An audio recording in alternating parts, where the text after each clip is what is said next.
يتقي ويصبر فإن الله لا يضيع أجر المحسنين. And if a person lives with taqwa, as in makes decisions conscious of Allah Rabbul Izzah, وَيَصْبِرْ, and persists on it, perseveres, فَإِنَّ اللَّهَ, verily Allah Rabbul Izzah, لَا يُضِيعُ أَجْرَ الْمُحْسِنِينَ, will not let the reward of the righteous perish. And a beautiful story that personifies this notion is the story of Qadi al-Maristan, whose name is Muhammad ibn Abdul Baqir. Muhammad ibn Abdul Baqir was a person who was in Mecca, and in those days life was difficult. There was no institutions that would pay, and he was living rough and provisions were little. And one day he says hunger drove him out of his home, where he's looking for something to eat, and he doesn't have any money to spend on himself and buy and purchase something to eat.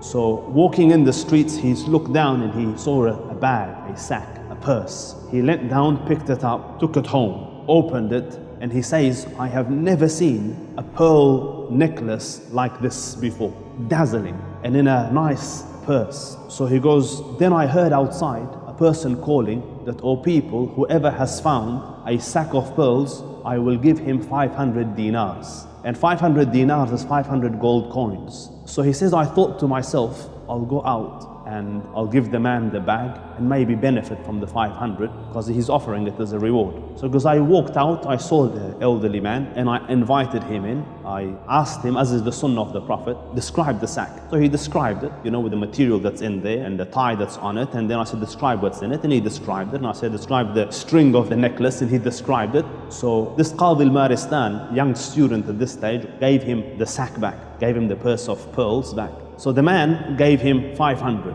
And this is where you see the taqwa of a righteous person. So he to himself recognizes that, listen, I have no haqq on this money, because essentially the good was his and I've just returned it. That's his right.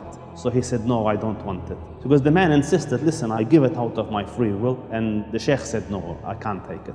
So the elderly man went, and time passed, and this Muhammad traveled from Mecca to another land in search of knowledge and teaching. And he says, I boarded a boat to cross the sea, and the boat shattered, a storm came, it broke, everyone drowned and all their wealth and stuff drowned with it. I just held on to a plank and kind of was being tossed and turned by the waves, and eventually it landed ashore. And when it landed ashore, I dragged myself up and I walked inland, and I found the masjid and I sat in the masjid. And sitting there, again, a righteous individual, he's busy and probably reading Quran, and the local people, time for salah comes, and they come and they look at him, and alhamdulillah, the sign of piety and deen is on him. So they go, can you lead the salah? So he goes, I moved forward and I led the salah. So they liked my voice and they liked that he could read. So people gathered around me, can you teach us the Quran and be our imam? So he goes, I obliged, because my situation is dire. And from this, Allah Rabbul Izzah sent some provision my way.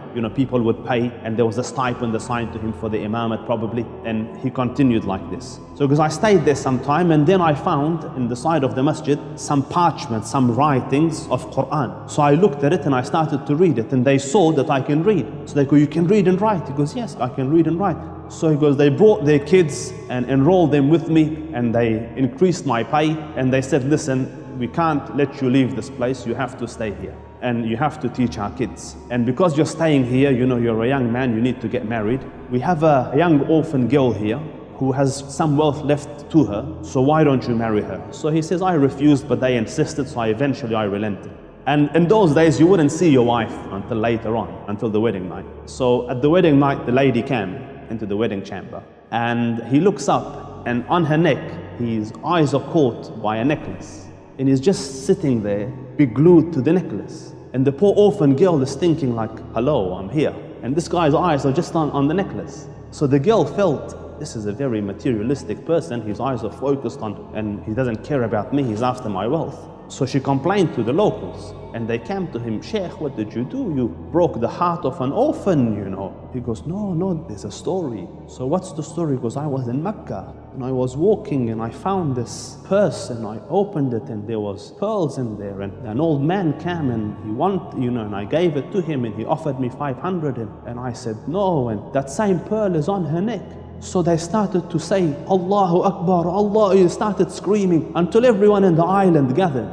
So he goes, what's going on? They go, there's a story That old man came here, this is where he was. And he used to make dua, Ya Rab, I have not seen a more decent man than that young man. Return him to me so that I could marry my daughter to him. But he passed away and Allah Rabbul Izzah accepted his dua, brought you here, and subhanallah, you married the girl. And not only that, the pearl necklace is still within his family. And this is the verse of Allah Rabbul Izzah, that if you live Allah conscious and persevere, He did the difficult days, but then Allah will recompense. Your reward will not perish. It will come. Just be patient, persevere, bear the difficulty, wait a little bit longer. It's darkest just before Fajr time. May Allah Rabbul Izzah grant you the capacity to bear difficulty in the path of Allah Rabbul Izzah, and may Allah grant you ease and comfort.